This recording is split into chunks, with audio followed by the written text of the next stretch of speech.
Մի անգամ ժողովուրդների հայր Իոսիֆ Ստալինը Մոլոտովի եւ Մերկուլովի ներկայությամբ դիմելով Լավրենտի Բերիային ասում է. Լավրենտի, Հովակիմյանը վաստակել է իր մահով մեռնելու իրավունքը։ Ով էր Հայկ Հովակիմյանը, որ ռեպրեսիաների հեղինակը խնայում էր նրա կյանքը։ 1941 թվականի մայիսի 7-ին ամերիկյան բոլոր թերթերի առաջին էջում Հայկ Հովակիմյանի լուսանկարն էր։ Ինչ էր արել մեր հայրենակիցը, որ գրավել էր ամերիկյան մամուլի ուշադրությունը։ Պարզվում է ինֆորմացիոն առիթը մայիսի 5-ին նրա ձերբակալությունն էր։ Հայկ Հովակիմյանը ձերբակալվեց, սակայն բանտում մնաց շատ կարճ ժամանակ, ընդամենը 1 օր։ Հովակիմյանին ազատելու համար միջամտեց գործին անձամբ Ստալինը։ Նա դիմեց Միացյալ Նահանգների նախագահ Ռուզվելտին, որպեսզի Հովակիմյանը ազատ արձակվի։ Մենք այսօր ձեզ կներկայացնենք տասնամյակներով 7 փակի տակ գտնվող այդ հետաքրքիր պատմության առավել հետաքրքիր մանրամասները։ Ով էր Հայկ Հովակիմյանը, որ միլիոնավոր մարդկանց կյանքեր խլած Ստալինն ամեն բան անում էր նրան փրկելու համար։ Ինչու էր նա հայտնվել ամերիկյան իրավապահ մարմինների ուշադրության կենտրոնում։ Ինչպես կդասավորվեր նրա ճակատագիրը, եթե գործին չխառնվեր ԽՍՀՄ առաջին դեմքը։ Ձերբակալվելուց մի քանի օր առաջ Հայկ Հովակիմյանը միայն իր ճարպկությամբ կարողացավ խուսափել ամերիկյան իրավապահ մարմինների հետ տհաճ միջադեպից։ Kellogg Company ընկերության աշխատակից Օկտան, ով համագործակցում էր մեր հայրենակցի հետ, վերջին ժամանակներում անընդհատ հանդիպում էր խնդրում։ Հայկ Հովակիմյանը մերժում էր։ Բայց այդ օրը որոշեց գնալ, գուցե կարևոր բան ուներ փոխանցելու ամերիկացի գործընկերը։ Նյու Յորքի գողտրիկ սրճարաններից մեկում իրեն սպասող Օկտայի գունատ ու խուճապահար դեմքը տեսնելով Հայկ Հովակիմյանը արագ հասկացավ, որ ինչ-որ բան այն չէ։ Հանդիպման հենց սկզբում Օկտանը կարողացավ հասկացնել, որ ինֆորմացիայի արտահոսք է եղել, եւ ամերիկյան հետաքննությունների դաշնային բյուրոն հետևում է իրենց։ Հովակիմյանը հորդորեց հանգիստ լինել։ Աչքերով որոնեց գտավ իրենց հետևողներին, ապա 5-10 րոպե ամերիկացի գործընկերոջ հետ զրուցելուց հետո գնաց իբր գարեջուր պատվիրելու։ Սրճարանի նրանց կողմից անտեսանելի մասում բախտի բերմամբ մի հարբեցող էր նստած։ Հովակիմյանը արագ գլխի ընկավ, թե ինչ պետք է անել։ Նա մոտեցավ խմիչքով տարված տղամարդուն, նրան $20 վճարեց, տվեց իր գնած գարեջուրը եւ խնդրեց մի կարճ ժամանակ ընկերակցել իր ընկերոջը, ով իբր նույնպես սեր ունի խմիչքի հետ։ Իր հետքը կատարելապես կորցնելու համար նա իր լայնեզր գլխարկը դրեց հարբեցողի գլխին, պատճառաբանելով, թե ընկերը վատ է տեսնում եւ միայն գլխարկը տեսնելով կմտածի, թե ինքը հետ է եկել ու կշարունակի խմել։ Հարբեցողին էլ ինչ է պետք։ Անվճար գարեջուր ու մի քիչ էլ փող, խմելը շարունակելու համար։ Նա հաճույքով զբաղեցրեց Հովակիմյանի տեղը, իսկ Հովակիմյանը հաջողացրեց դուրս գալ ետնադռնով, ոստիկանների աչքի առաջ թողնելով իր լայնեզր գլխարկով ամերիկացու։ 7.5 տարի Ամերիկայի Նյու Յորք քաղաքում ապրած, ուսումառած, աշխատած Հայկ Հովակիմյանը հոգնել էր այդ խառնարանից։ Նա արդեն ցանկանում էր հայրենիք վերադառնալ, որովհետև կատարել էր իր առաքելությունը։ Մոսկվան տվել էր իր համաձայնությունը։ Մնում էր միայն մի քանի թղթաբանական հարցեր լուծել, որպեսզի կարողանար վերադառնալ հայրենիք։ Հենց այդ պատճառով էլ 1941 թվականի մայիսի 5-ին Հայկ Հովակիմյանը դուրս եկավ Նյու Յորքի Բրուքլին թաղամասի իր բնակարանից եւ ուղևորվեց Ամտորգ։ Հովակիմյանը մտքերով արդեն հայրենիքում էր, երբ Ամտորգ մեկնող իր մեքենան կանգնեցնում են ամերիկյան հետաքննությունների բյուրոյի աշխատակիցները։ Նրանք առաջարկում են կամավոր ներկայանալ դաշնային դատախազին, ով նրան իր մոտ է հրավիրում։ Նա կտրուկ տոնով մերժեց հանդիպման գնալ դատախազի հետ, որովհետև իրեն գրավոր ծանոթագիր չէին ուղարկել այդ մասին։ Ինչպես հետո իր թղթերում պիտի գրեր Հովակիմյանը, ամերիկյան ոստիկանները խախտելով մարդու տարրական իրավունքները բռնի ուժ գործադրելով առանց լուրջ մեղադրանքի նրան տարան դատախազություն։ Միացյալ Նահանգների հետաքննությունների դաշնային բյուրոն իմանալով, որ Հովակիմյանը պատրաստվում է լքել երկիրը, փորփրել եւ մոգոնել էր մի մեղադրանք։ Իբր Հովակիմյանը խախտել է օտարերկրացիների գրանցման օրենքը, մոգոնել եւ ձերբակալել էր Հովակիմյանին։ Եվ որպեսզի ձերբակալված չմնա եւ դատական պրոցեսներին մասնակցի ազատության մեջ, նրանից պահանջել էին $25,000 ամերիկյան գրավ, իսկ դա այսօրվա չափանիշներով 100,000-ից ավելի գումար է։ Ստալինը րոպե անգամ չէր տատանվել գրավը վճարելու համար։ Գրավը վճարվել էր եւ մի գիշեր կեղտոտ բանտում անցկացնելուց հետո Հայկ Հովակիմյանը ազատության մեջ էր։ Նա դեռևս իհարկե չէր կարող վերադառնալ հայրենիք, որովհետև պետք է մասնակցեր դատական գործընթացներին։ Այդ ինչ պետք է արած լիներ խորհրդային երկրի համար հայորդի Հովակիմյանը, որ արժանանար Ստալինի համակրանքին։ Պարզվում է անասելի մեծ էր նրա ներդրումը 20-րդ դարակեսի խորհրդային միության գիտատեխնիկական եւ ռազմական նվաճումներում։ Արտերկրում ծավալած իր հետախուզական գործունեության ընթացքում նա ապշեցուցիչ արդյունքների է հասել։ Երկրին ներկայացրել է 31,000 տեխնիկական փաստաթուղթ, գծագրերի 1055 լրացուցիչ փաթեթ եւ տարբեր նորամուծությունների 163 նմուշ։ Հայկ Հովակիմյանը խորհրդային միության արտաքին հետախուզության պարծանքն էր։ Տարբեր երկրներում նրա կատարած հետախուզական աշխատանքի շնորհիվ 20-րդ դարի 30-40-ական թվականներին սովետական գիտական եւ ռազմական ոլորտը թռիչքային արդյունքներ գրանցեց, հետ չմնալով զարգացած աշխարհից։ 1930 թվականին Սովետական միությունում առաջին անգամ սկսեցին լուրջ վերաբերվել գիտատեխնիկական հետախուզությանը, տեսնելով դրսի երկրների առաջ գնացած գիտատեխնիկական եւ ռազմական ոլորտները, վերևներում հասկացան, որ հետախուզական գործը կազմակերպելու համար պետք են նվիրված եւ ուսյալ մարդիկ։ 6 լեզվի տիրապետող քիմիական գիտությունների թեկնածու Հայկ Հովակիմյանը կարծես թե բավարարում էր բոլոր պահանջներին։ Բացի այդ, նա բարետես տղամարդ էր, որը պակաս կարևոր չէր այդ գործում։ Առաջին երկիրը, որտեղ 1931 թվականին որպես հետախույզ մեկնեց Հայկ Հովակիմյանը,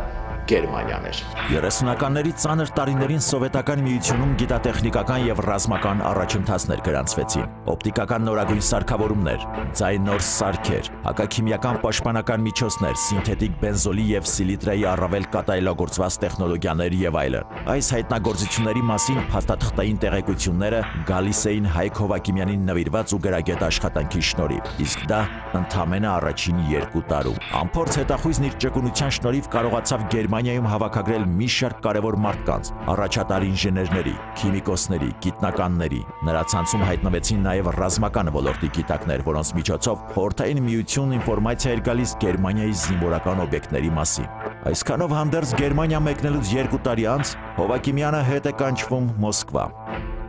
Ինչու էր հետ կանչվում խորհրդային միության լավագույն հետախույզներից մեկը, չէ որ 2 տարում խիստ կարևոր ձեռքբերումներ էր ունեցել հայրենիքի համար, գուցե ինչ-որ բան սխալ է արել ու բարկացրել Մոսկվայում նստածներին։ Գուցե, բայց պետք էր համբերել, ապրել սպասումի դաժան օրերը, մինչև արդեն Մոսկվայում կլիներ եւ կիմանար ամեն ինչ։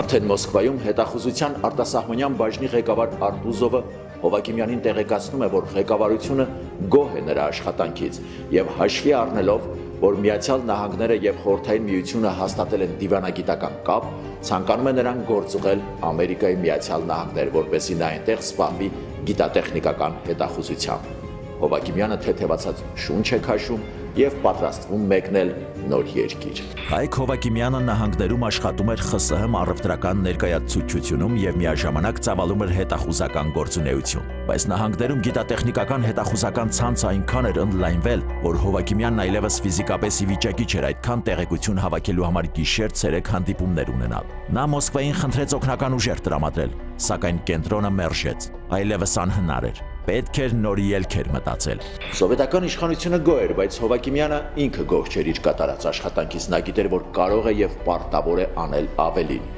Իսկ Սովետական միության գոհ լինելը նա բացատրում էր այս կերպ. Սովետական միությունը այնքան է հետ ընկել զարգացած երկրներից, որ այստեղից ուղարկված ամեն մի նորությունը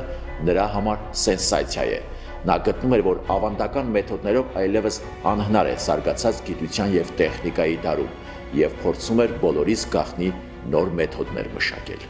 Ինչ էր առաջարկում Հայկ Հովակիմյանը։ Այդ ինչ նոր մեխանիզմների մասին էր խոսքը։ Արդյոք մահացու ռիսկ չէր պարունակում այն օրերին նման քայլը։ Կառապտնարան, թե դափնեպսակ, ցույց կտար ժամանակը։ Հովակիմյանը առաջարկում էր որոշ հմուտ գործակալների դարձնել հավաքագրող գործակալներ։ Այսինքն այդ գործակալները նույնպես կարող էին հավաքագրել գաղափարակից կամ վճարի դիմաց աշխատող գիտնականների կամ լաբորանտների։ Այդպես մի քանի ճյուղով կգար ինֆորմացիան, եւ նա որոշել էր առայժմ տեղյակ չպահել Մոսկվային նորարարության մասին։ Թող իմանան հետո, երբ արդեն արդյունքները ակնհայտ կլինեն։ Նա գիտակցում էր իր քայլի վտանգավորությունը եւ խելահեղությունը, գիտեր, որ առանց Մոսկվային տեղյակ պահելու այդ քայլը անելու համար կարող են գնդակահարել նրան։ Բայց միևնույն է, նա որոշեց ռիսկի գնալ։ Բայց նոր մեթոդի արդյունքները զգում էին կենտրոնում։ Նրանք այնքան հիացած էին Հայկ Հովհակիմյանի աշխատանքով, որ անգամ կարողացան մարսել առանց իրենց գիտության դրա կիրառումը։ Ռեպրեսիայի եւ իշխող կասկածամտության այդ տարիներին խորհրդային ղեկավարությունը վստահում էր Հայկ Հովհակիմյանին, ավելին հիացած էր նրա աշխատանքով։ Զարմանալի էր, բայց գաղտնի կիրառած նրա մեթոդն անգամ գովեստի էր արժանացել։ Մեկ ուրիշի համար գուցե նման քայլը կյանքի գին արժենար։ Իհարկե, Հովհակիմյանի համար էլ ամեն ինչ միանգամից այդքան հարթ չգնաց։ Քիչ էր մնում նա էլ որակվեր ժողովրդի թշնամի եւ դառնար բազմամիլիոն զոհերից մեկը։ Մոսկվայում սկզբում խիստ բարկացան նրա ինքնագործունեության վրա եւ ցանկանում էին անգամ հետ կանչ ուղարկել։ Բայց Հովհակիմյանը ամեն օր թարմ տեղեկություններ էր ուղարկում եւ դա մի քիչ մեղմացրեց կենտրոնին։ Նրանք ասացին, որ այդ մեթոդով կարող է աշխատել միայն Հովհակիմյանը։ Ուրիշ ոչ մի հետախույզի չէր թույլատրվում կիրառել նոր մեթոդը։ 1938 թվականին ԽՍՀՄ ներքին գործերի ժողկոմի պաշտոնին նշանակվեց տխրահռչակ Բերյան։ Բռնաճնշումները, որ նրա օրոք տեղի էին ունենում Սովետական Միությունում, կիրառվեցին նաև արտաքին հետախուզության ոլորտում։ Մեծ հաջողություններ գրանցած ռեզիդենտները եւ նրանց հետախույզները շոկի մեջ էին։ Այդ տարի գարնանը արտասահմանյան գրեթե բոլոր հետախուզական կետերը միևնույն բովանդակությամբ ծածկագրեր ստացան կենտրոնից՝ շտաբ ԵՏ։ Բերիայի կարգադրությամբ երբեմն հետ էին կանչվում ամբողջ հետախուզական ցանցեր։ Շատերում էլ մնում էին 3-ից 5 գործակալներ, որոնք ֆիզիկապես անգամ իզորու չէին հանդիպել հավաքագրած մարդկանց հետ։ Իսկ կենտրոն հետ կանչված հետախույզներն անմիջապես ձերբակալվում էին, պիտակավորվում ազգի դավաճաններ եւ գնդակահարվում։ Ամբողջ գիշեր երկար աշխատելուց հետո նոր գյուտի թղթերը ձեռքին նա ներկայացավ իր ղեկավար Գուտցայտին։ Ղեկավարը վերցրեց թղթերը եւ զարմանք կտրեց, նկատելով Հովհակիմյանի ձեռագիրը։ Ինչպես կարող է Հովհակիմյանը լինել ամերիկյան նոր գյուտի հեղինակ եւ գյուտն էլ գրված լինի հենց իր ձեռքով։ Մինչ նա փորձում էր գլուխ հանել այս հանելուկից, Հովհակիմյանը շտապեց փարատել նրա կասկածները։ Նախորդ օրը Հայկ Հովհակիմյանը հանդիպել էր ռազմական գործարանում աշխատող իր քիմիկոս գործակալի հետ։ Վերջինս ոչ մի կերպ չէր կարողացել հանել նոր գյուտի փաստաթղթերը գործարանից եւ մի քանի անգամ կարդալով անգիր էր արել ամբողջը։ Վերջին գյուտի ողջ ինֆորմացիան լրտեսը բանավոր էր փոխանցել հետախույզի, եւ քանի որ Հովհակիմյանը որոշ բաներ մոռացել էր, գործակալի պատմածը գրի առնելիս մի շարք քիմիական խնդիրներ պիտի լուծեր, որ ստանար գյուտ կոչվածը։ Ու միայն լուսադեմին հայ քիմիկոս հետախույզին հաջողվեց գոչել Էվրիկա։ Կարճ ժամանակ անց ռեզիդենտ Գուտցայտին փոխանցեցին կենտրոնից բերած հեռագիրը։ Կարդալով Գուտցայտը գունատվեց։ Նրան հետ էին կանչում։ Հովհակիմյանը լավ գիտեր, որ հետ կանչվածների մեծ մասին հայտարարում են ժողովրդի թշնամի ու գնդակահարում։ Իդեպ սովետական ռեպրեսիաների ընդհանուր զոհերի թիվը կազմում է 39-ից 40 միլիոն մարդ։ Նրանցից մոտ 5 միլիոնը դատապարտվել է քաղաքական մոտիվներով, իսկ այս 5 միլիոնի 1 միլիոնից ավելին արժանացել գնդակահարության, մնացածը աքսորի։ Միայն 6-ից 7 միլիոն մարդ մահացել է սովից գուլագներում, տասնյակ հազարները ծանր աշխատանքից։ Գուտցայտի մտահոգությունը տեղին էր։ Նա էլ դարձավ միլիոնավոր մեղադրյալներից մեկը։ Հովհակիմյանը կորցրել էր իրեն։ Նա չէր կարողանում հավատալ լսածին։ Ինչպես կարող էին Գուտցայտի նման նվիրված մեկին համարել ժողովրդի թշնամի։ Նա այնքան ծանր տարավ այս լուրը, որ չկարողացավ զսպել իրեն եւ առանց հետևանքների մասին մտածելու վերցրեց թուղթ ու գրիչը եւ նամակ ուղարկեց կենտրոն։ Իմ աշխատանքից ամբողջովին անբավարարվածություն եմ զգում։ Անցած տարվա նոյեմբերից մեր բաժանմունքի օգտակար գործակիցը սկսել է իջնել բոլորովին մեզանից չկախված պատճառներից։ Եվ դա առաջին հերթին հետևանքն է ամենափորձառու հետախույզներին հետ կանչելու եւ գործակալներին դավաճան համարելու գործելավոճի։ Համառորեն պնդում եմ, որ դավաճանություն որպես այդպիսին չկա, բայց առկա է համագործակցելուց հրաժարում։ Այն բանից հետո, երբ հայտնի դարձավ, թե աշխատել են ժողովրդի թշնամիների հետ։ Ես չեմ զարմանա, որ բաժանմունքի աշխատանքի արդյունքի նվազման պատճառով նաև ինձ նման պիտակ կպցնել։ Այդ իսկ պատճառով համառորեն խնդրում եմ ինձ փոխարինող գտնել, ասված էր նամակում։ Հովհակիմյանը հասկանում էր, որ նման նամակ ուղարկելը դա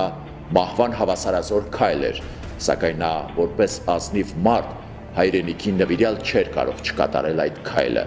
Նույնիսկ նրան հետ չկանգնեցրեց այն, որ նամակները եւ հեռագրերը շատ ժամանակ կարդում էր անձամբ Լավրենտի Բերյան։ Այս նամակը շատերի ուշադրությանն արժանացավ։ Մատնիշները գործի անցան։ Հովակիմյանի գլխին սև ամպեր էին կուտակվում, սակայն նորանշանակ հետախուզության պետ Պավել Ֆիտինը ծանոթանալով Հովակիմյանի կատարած աշխատանքներին, սկսեց զբաղվել Հովակիմյանի պաշտպանությամբ։ Գուտսեյդի փոխարեն ռեզիդենտ նշանակված Հայկ Հովակիմյանը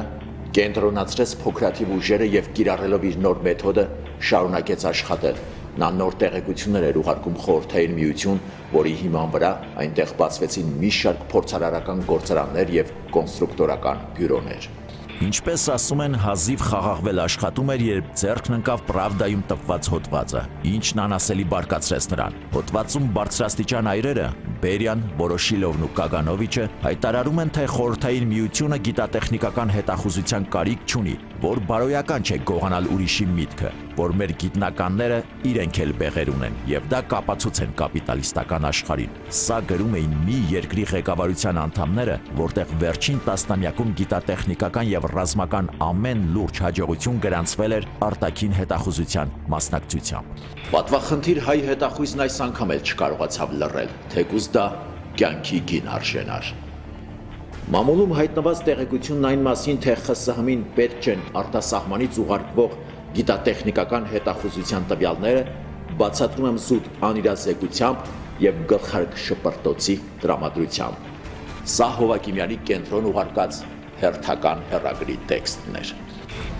Ինչ կինք ունենար կենտրոն ուղարկված հերթական նամակը, որը մեղադրում էր սովետական ղեկավարությանը։ Ինչպես Հայկ Հովակիմյանը չվախեցավ մեղադրել նրանց, ովքեր անգամ առանց մեղադրանքի էին մարդկանց ուղարկում գնդակահարության։ Լուբյանկայի սենյակներում խառնաշփոթ է։ Պատճառը խորամանկ հայ է, ինչպես երբեմն սիրում էին ասել Հայկ Հովակիմյանի հասցեին, ուղարկած նամակն է։ Արտաքին հետախուզության պետը երեկոյան հրավիրվեց Լավրենտի Բերիայի աշխատասենյակ։ Որոշ փաստաթղթեր միասին նայել քննարկելուց հետո հետախուզության պետը վախեցած մեկնեց Հայկ Հովակիմյանի նամակը։ Լավրենտին կարդաց, բայց դեմքի արտահայտությունը չփոխվեց։ Պարզ էր, արդեն տեղյակ է։ Լավրենտի Բերիայի հանգստությունը բավականին զարմացնող էր։ Ուրիշ դեպքում նա անմիջապես ետ կկանչեր եւ կպիտակավորեր։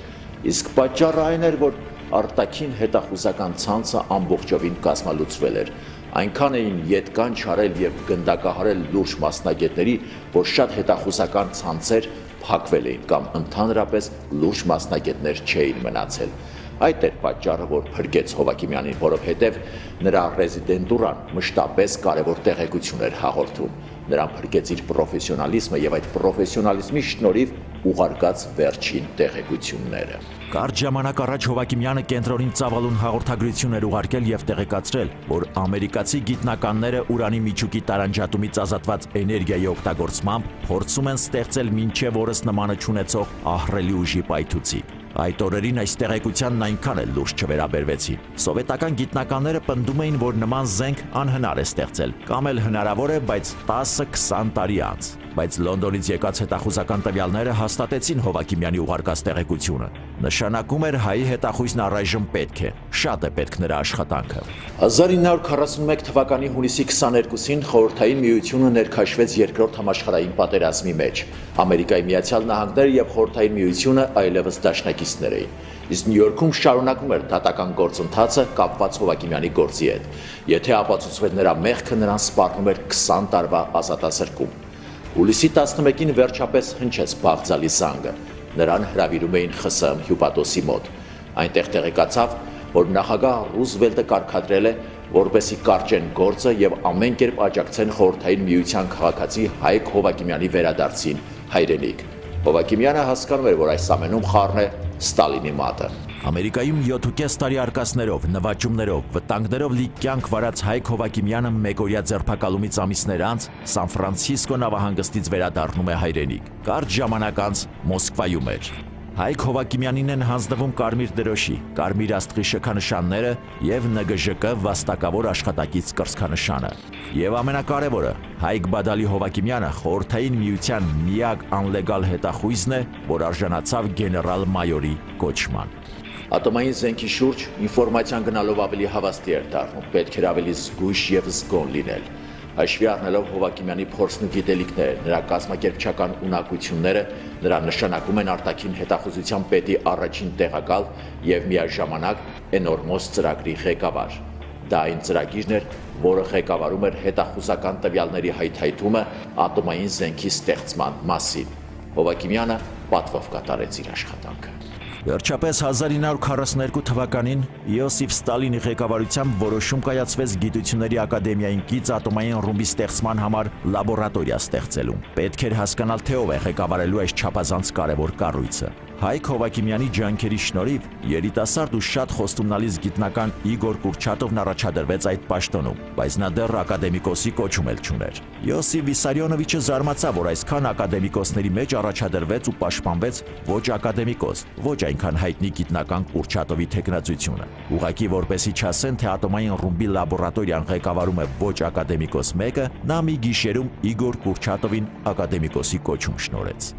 1949 թվականի օգոստոսի 29-ին տեղի ունեցավ Խորհրդային Միությունում առաջին ատոմային ռումբի փորձարկումը։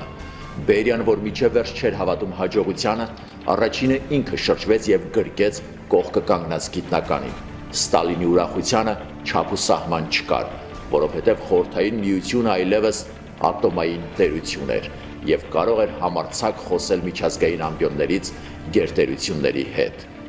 Եվ սրանում մեծ էր ոչ միայն գիտնականների դերը, այլ նաև հետախույզների եւ առաջին հերթին հենց Հայկ Հովակիմյանի, որովհետեւ առաջինը նա էր, որ հաղորդեց ատոմային ռումբի մասին, եւ նա էր հետագայում համակարգում այդ հետախուզական աշխատանքները կապված ատոմային ռումբի հետ։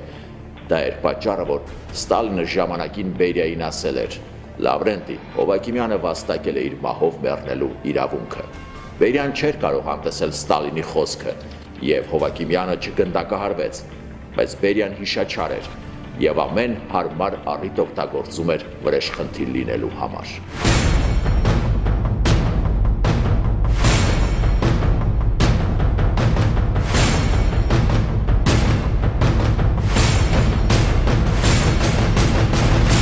Ստալինը Բերիային հանձնարարեց իրեն ներկայացնել այն գիտնականների եւ հետախույզների անունները, ում պետք է պարգևատրել։ Մի քանի օր անց 8 գիտնական ստացան սոցիալիստական աշխատանքի հերոսի կոչում, 6 հետախույզ պարգևատրվեց կարմիր դրոշի շքանշանով։ Նրանց մեջ չկար Հայկ Հովակիմյանի անունը։ Հովակիմյանը պատրաստ էր դրան։ Նա համոզված էր, որ օրերից մի օր Բերիային ուղարկած նամակների համար, որով մեղադրում էր ղեկավարությանը, իրենից վրեժխնդիր են լինելու։ Բերիան դրանով չէր հանգստանում։ Նա չէր համարում, որ վրեժն ամբողջությամբ լուծել է, եւ ամեն բան անում էր Հովակիմյանին հետ մղելու, նրան դառնացնելու համար։ Բերիան հասավ նրան, որ Հովակիմյանին, ով հայրենիք վերադառնալուց ի վեր ԽՍՀՄ արտաքին հետախուզության պետի տեղակալն էր, հանեցին պաշտոնից, զրկելով նրան իր համար սիրելի, երկրի համար օգտակար գործունեությունից։ Դրանից հետո մոտ 3 տարի քիմիական գիտությունների դոկտոր Հայկ Հովակիմյանը ղեկավարեց ԽՍՀՄ քիմիական արդյունաբերության, գիտահետազոտական եւ նախագծային ինստիտուտը։ 51 թվականին գիտական կարևոր կոնֆերանսի ժամանակ Բերիան եւ Հովակիմյանը հանդիպեցին։ Ընդմիջման ժամին գիտնականը միջանցքում ինչ-որ բան էր քննարկում մի շարք այլ գիտնականների հետ։ Բերիան հեռվից նկատեց Հովակիմյանին եւ նրա մոտ հասնելով դանդաղեցրեց քայլերը։ Մի պահ նրանց հայացքները իրար հանդիպեցին։ Բնականաբար ներքին գործերի ժողկոմը սպասեց, որ հետախույզն ինքը կբարևի, իսկ Հովակիմյանը չարեց առաջին քայլը։ Անակնկալի եկած Բերիան գլխի շարժումով բարևեց ու անցավ։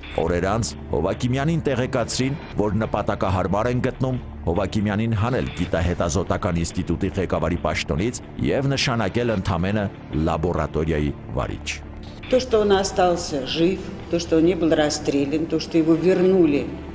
и более того, он стал замначальника контрразведки, видимо, он представлял какую-то особую ценность для Советского Союза. Он же и руководил разработкой программы по атомному оружию. Գործի բերումով անընդհատ դրսերում ապրող հայորդին հոգու բոլոր թելերով կապված էր հայրենիքին, սիրում էր աշխատելիս հայկական երաժշտություն լսել։ Ազատ ժամանակ սիրում էր հյուր գնալ եւ հյուրընկալել Արամ Խաչատրյանին, Կարո Հալաբյանին, Ծովակալ Իսակովին։ Ամեն հարմար առիթի թեկուզ կարճ ժամանակով գալիս էր Հայաստան կարոտն առնելու, լիցքավորվելու համար։ Հայկ Հովակիմյանը շատ համեստ եւ ընտանեսեր մարդ էր։ Այսօր մեր քաղաքում ապրող նրա թորնուհին լավ է հիշում պապիկին, բայց միայն նրա մահից տասնամյակներ անց է իմացել, թե ինչ լեգենդար մարդ է նա եւ ինչ է արել հայրենիքի համար։ Как բադալչի, իմ պապիկ յանքում իրագործրի մասին չի պատմել։ Մենք գիտեինք մոտավորապես։ Գիտենք, որ ինքը, что он был разведчиком, знали, что он был резидентом. Чем он занимался, мы не знали. Իր ամաղից հետո 90-ական թվերի, որ սկսել են հրապարակել տարբեր նյութերը, մենք իմացել ենք ինչով ինքը զբաղվել է։ Բացի դրանից տունը իր նամակները կա ամերիկանցի թյուրմի։ Հետախույզի գործն այդպիսին է, նա հազար ու մի վտանգի միջով անցնելով ամեն ինչ անում է երկրին օգտակար լինելու համար։ Եվ նրա մասին սերունդները իմանում են միայն տասնամյակներ անց կամ ընդհանրապես չեն իմանում։ Գուցե այսօր էլ մեր կողքին ապրում են Հայկ Հովակիմյաններ, հետախույզներ, ովքեր դարձյալ իրենց կյանքը վտանգելով ամեն ինչ անում են մեր երկրի ու մեր բարօրության համար։ Եվ միայն տասնամյակներ անց նրանց թոռները հպարտությամբ կարող են հիշատակել, թե ով է եղել իրենց լեգենդար պապը։